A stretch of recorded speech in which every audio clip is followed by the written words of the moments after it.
Hello everyone. Next chapter है हमारा Simon commission 1927।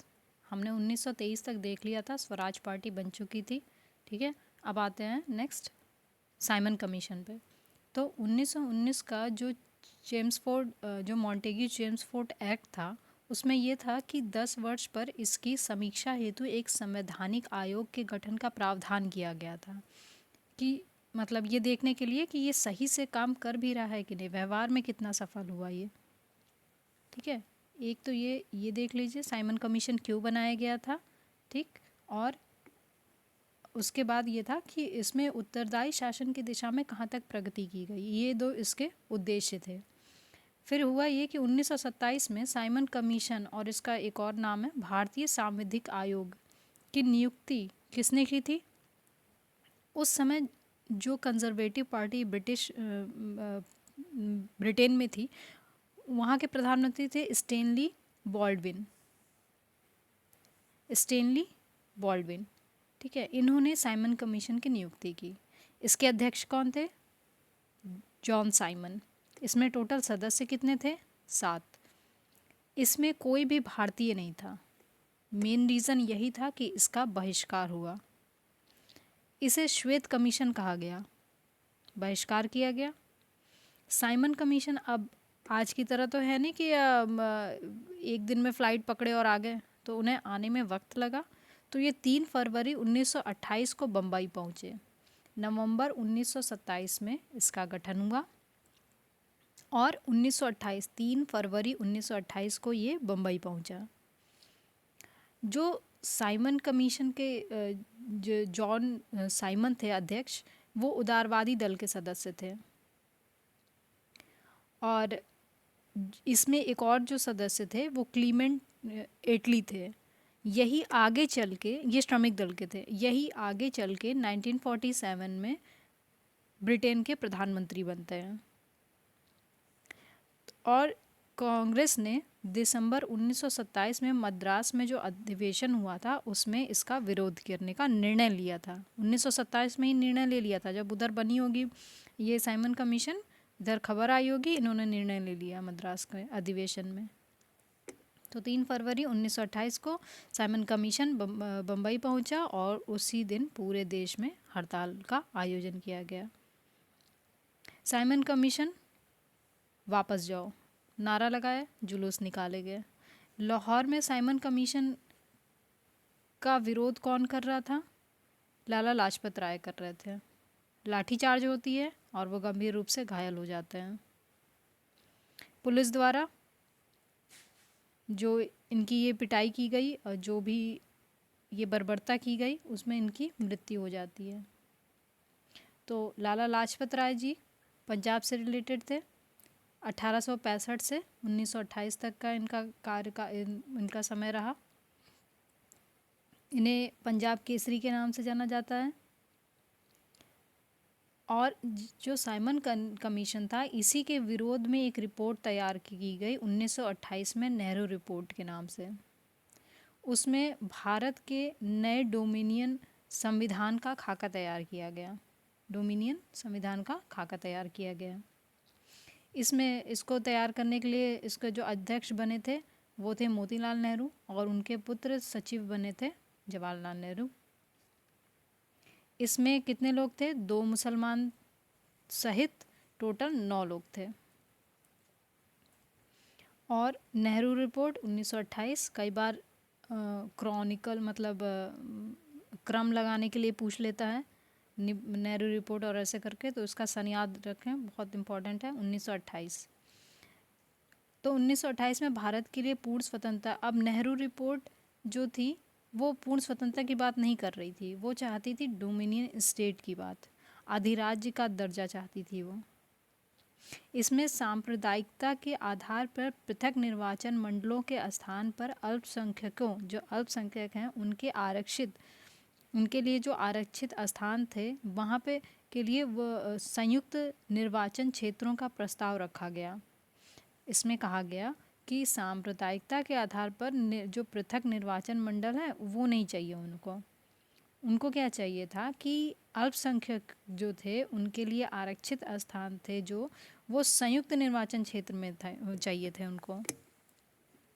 साथ ही इसके तहत प्रस्तावित संविधान में भारतीयों के लिए और क्या क्या था, इसमें और क्या क्या कहा गया, इसमें कहा गया कि भाषण देने, समाचार पत्र निकालने, सभाएं करने, संगठन बनाने आदि की स्वतंत्रता के अधिकार सहित मौलिक अधिकार का भी इसमें प्रस्ताव किया गया। 1928 में इंडिपेंडेंस फॉर इंडिया लीग का गठन जवाहरलाल नेहरू ने, दो नाम हैं, 1928 में एक और पार्टी बनाई गई, इंडिपेंडेंस फॉर इंडिया लीग। कौन आया इस बार? Jawaharlal Nehru, Subhash Chandra Bose. Independence for India league, ठीक, IIL। इस लीग का उद्देश्य क्या था? ये टोटल मतलब स्वतंत्रता, सीधे और कुछ नहीं, स्वतंत्रता चाहिए, ठीक। अब इसके क्वेश्चन कर लेते हैं। साइमन कमीशन किस वर्ष भारत आया? 1928 में आया, हमने देख लिया है। 1927 में गठन हुआ था, 1928 में आ गया था। पहला क्वेश्चन हो गया। साइमन कमीशन के आने के विरुद्ध भारतीय जन आंदोलन क्यों हुआ? सीधी बात है, क्योंकि उसमें कोई भारतीय नहीं था। Option C. नियुक्त कब हुआ था? 1927 में। क्वेश्चन 4, उद्देश्य पूछा है तो प्रशासनिक सुधार पर विचार के लिए।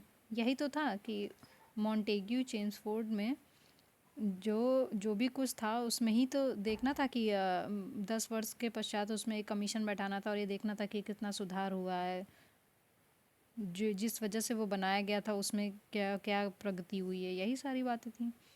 क्वेश्चन नंबर 5, भारतीयों ने साइमन कमीशन का बहिष्कार क्यों किया? क्योंकि इसमें कोई भारतीय सदस्य नहीं था। ऑप्शन सी। क्वेश्चन नंबर 6, निम्नलिखित में से साइमन कमीशन का कौन एक सदस्य उदारवादी दल का था? हमने देखा जॉन साइमन थे और एक श्रमिक दल के भी थे। खुद जॉन, ये जो आगे चल के ब्रिटिश प्रधानमंत्री बनते हैं वो थे क्लीमेंट एटली। क्वेश्चन 7, किसके सुझावों पर भारतीयों को साइमन कमीशन से बाहर रखा गया? तो इरविन के। कुछ पुस्तकों एवं वेबसाइटों के अनुसार इरविन के सुझावों पर भारतीयों को साइमन कमीशन से बाहर रखा गया, ठीक है। जबकि doctor Baba Saheb Ambedkar writing and speeches volume part 1 इतना के अनुसार साइमन कमीशन से भारतीयों को बाहर रखने का सुझाव तत्कालीन भारत सचिव ये बिर्केनहेड ने दिया था। दो बातें हो गई हैं। उल्लेखनीय है कि साइमन कमीशन 1928 में भारत पहुंचा था।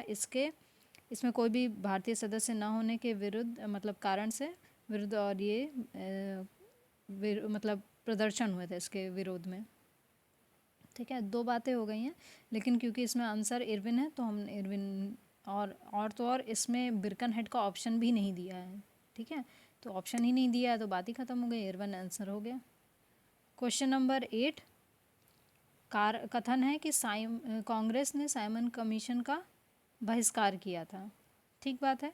कारण यह है कि साइमन आयोग में एक भी भारतीय नहीं था। बिल्कुल ठीक बात है, ऑप्शन ए हो जाएगा इसमें, 8वें का ऑप्शन ए, ठीक है। दोनों सही है और कथन जो है कारण की व्याख्या करता है। क्वेश्चन नंबर 9 देख लीजिए।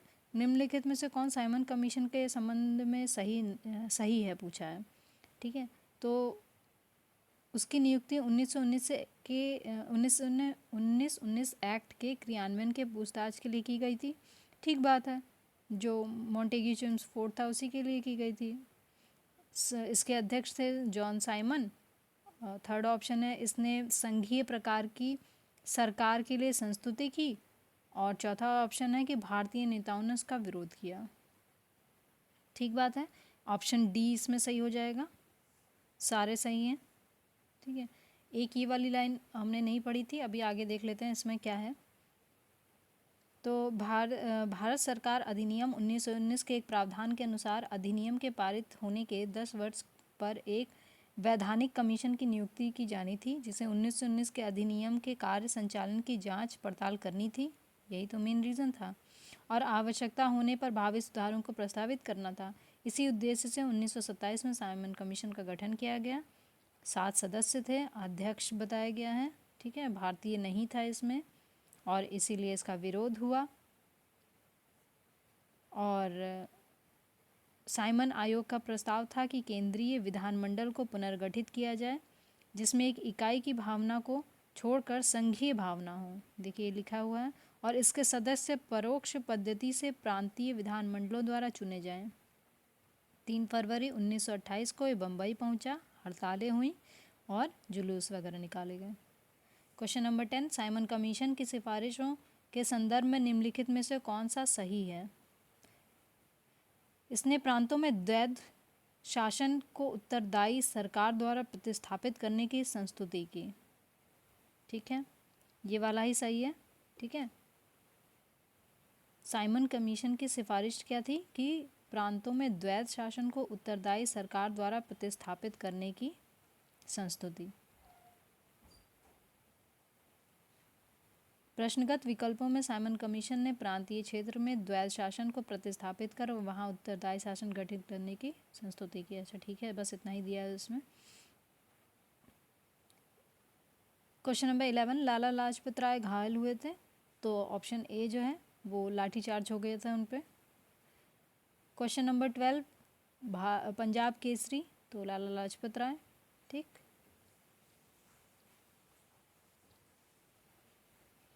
क्वेश्चन नंबर 13, अभिकथन है कि 1928 में लाहौर में लाला लाजपत राय के नेतृत्व में साइमन कमीशन का विरोध आयोजित किया गया था। बिल्कुल सही बात है। साइमन कमीशन में एक भारतीय सदस्य शामिल नहीं था, ये भी बिल्कुल एक भी नहीं था।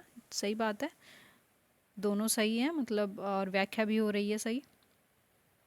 14 है, नेहरू रिपोर्ट तैयार की गई थी, तो ML ठीक है, मोतीलाल नेहरू थे, मतलब जवाहरलाल नेहरू जी के पापा। ठीक, क्वेश्चन नंबर 15, निम्नलिखित में से किसने सर्वप्रथम भारत के लिए औपनिवेशिक स्वराज की मांग की थी? तो ये थे तेज बहादुर सप्रू और जयकर ने औपनिवेशिक स्वराज की मांग। ठीक, तेज बहादुर सप्रू और जयकर। क्वेश्चन 15 हो गया। क्वेश्चन नंबर 15 का देख लेते हैं एक्सप्लेनेशन। विगत विकल्पों में दिए गए व्यक्तियों में मोतीलाल नेहरू ने मार्च 1926 में सेंट्रल लेजिस्लेटिव असेंबली में भारत के लिए औपनिवेशिक स्वराज हेतु संविधान निर्माण के लिए एक प्रतिनिधिक कॉन्फ्रेंस बुलाने की मांग की थी, तथापि प्रश्न में उनके साथ गोविंद वल्लभ पंत का नाम दिया है जो इससे संबंधित नहीं थे। अतः इस प्रश्न का उत्तर सी होगा, क्योंकि तेज बहादुर सप्रू और जयकर नेहरू रिपोर्ट तैयार करने वाली समिति में शामिल थे। इसमें भारत के लिए औपनिवेशिक स्वराज की मांग की गई थी। अगर इतना तो समझ में आ रहा है कि अगर ये वाला तथ्य नहीं होता, तेज बहादुर सप्रू, एक सेकंड, तेज बहादुर सप्रू नहीं, गोविंद वल्लभ पंत वाली ये वाली जो बात है, अगर ये नहीं होते तो ठीक है, यहाँ तक तो ठीक था। ठीक है, यहाँ तक तो ठीक था कि अगर वो सिर्फ होते तो मान लिया जाता कि मोतीलाल नेहरू हैं, लेकिन क्योंकि उनका नाम दे दिया गया है तो इसलिए ये गलत हो जाएगा। और अब आ जाएंगे तेज बहादुर सप्रू और जयकर, मोतीलाल नेहरू भी हो गए। ठीक, क्वेश्चन नंबर 16 देख लेते हैं। भारतीय स्वतंत्रता आंदोलन के काल के संदर्भ में नेहरू रिपोर्ट में निम्नलिखित में से किस किस की अनुशंसा की गई थी? मतलब जो नेहरू रिपोर्ट आई थी उसमें क्या बात की गई थी, मेन चीज़ ये पूछ रहा है। तो ऑप्शन बी देख लेते हैं कि अल्पसंख्यक जो अल्पसंख्यक, देखो पूर्ण स्वतंत्रता की तो बात ही नहीं की गई थी इसमें तो बोला गया था डोमिनियन स्टेट चाहिए, तो पहला तो वैसे ही गलत हो जाता है। और ये देखिए, ये 3 गलत हो गए, अपने आप आंसर निकल गया। तो इसमें आंसर देख लेते हैं कि अल्पसंख्यकों हेतु आरक्षित स्थानों के लिए संयुक्त निर्वाचन क्षेत्र। ठीक है, ये बात सही है। और संविधान में भारतीयों के लिए मौलिक अधिकारों का प्रावधान, ये दोनों बात सही है। क्वेश्चन नंबर 17, निम्न में से कौन वर्ष 1928 में इंडिपेंडेंस फॉर इंडिया लीग के संबंध में के गठन से संबंधित थे? तो ठीक है, जवाहरलाल नेहरू थे और सुभाष चंद्र बोस थे। क्वेश्चन नंबर 17 हो गया। क्वेश्चन नंबर 18 देख लीजिए, फिलिंग द ब्लैंक्स कुछ है। नेहरू रिपोर्ट डैश की अध्यक्षता में एक कमेटी द्वारा तैयार किया गया था और इसका विषय था। तो ठीक है, एक तो ये हमें पता है कि मोतीलाल नेहरू थे, तो option B and D cut गया, ए और सी बचा। ठीक है, ए भी नहीं बचा क्योंकि इसमें 2 लोग अध्यक्ष एक ही थे, मोतीलाल नेहरू। तो ऑप्शन सी आ गया आंसर। और इसका विषय क्या था? भारत में संवैधानिक संस्थाएं, ऑप्शन सी। बाकी एक बार पढ़ लें क्योंकि सारी चीज़ें इसमें यही मतलब ऑलरेडी हमने कवर कर ली हैं। इसमें एक सिफारिश और भी थी, लास्ट लाइन देखिएगा, लगभग सेकंड लास्ट लाइन है। इसके अतिरिक्त अन्य सिफारिश की गई थी ये: सब वयस्कों के लिए मताधिकार, महिलाओं के लिए समान अधिकार, यूनियन बनाने की स्वतंत्रता और धर्म का हर प्रकार से राज्य से पृथक्करण। महिलाओं के लिए समान अधिकार की बात तब भी की गई थी, सब वयस्कों के लिए मताधिकार की बात तब भी की गई थी, यूनियन बनाने की स्वतंत्रता, ठीक है, और धर्म का हर प्रकार से राज्य से पृथक्करण, ठीक बात है। क्वेश्चन नंबर 19 देख लीजिए। मुस्लिम लीग के निम्नलिखित में से किस अधिवेशन में M.A. जिन्ना ने अपने 14 जो सूत्रीय प्रस्ताव था रखा था? तो 1929 में रखा था। रिलेट करेंगे तो याद हो जाएगा क्योंकि 1927 में साइमन कमीशन आया, 1928 में नेहरू रिपोर्ट आई, 1919 में जिन्ना जी ने अपनी 14 सूत्रीय प्रस्ताव रखा था।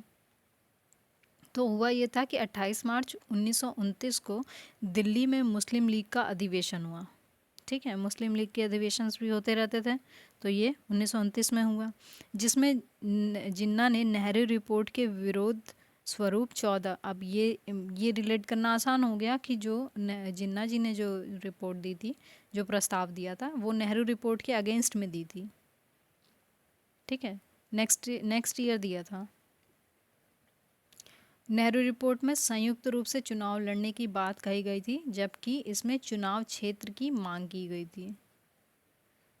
नेहरू रिपोर्ट में संयुक्त रूप से चुनाव लड़ने की बात थी, और जो जिन्ना जी का जो था 14 सूत्रीय मांग, उसमें चुनाव क्षेत्र की मांग की गई थी। Question number 20। कांग्रेस दल की उग्र शाखा ने, जिसके एक प्रमुख नेता जवाहरलाल नेहरू थे, इंडिपेंडेंस फॉर इंडिया लीग की स्थापना की। वह लीग किसके विरोध में स्थापित हुई थी? विरोध में, मेरे ख्याल से नेहरू रिपोर्ट ही होगी। नेहरू रिपोर्ट है, देखिए ऑप्शन सी। हो गया, यहाँ पे हमने ये कंप्लीट कर लिया chapter. Next chapter next video. Thank you.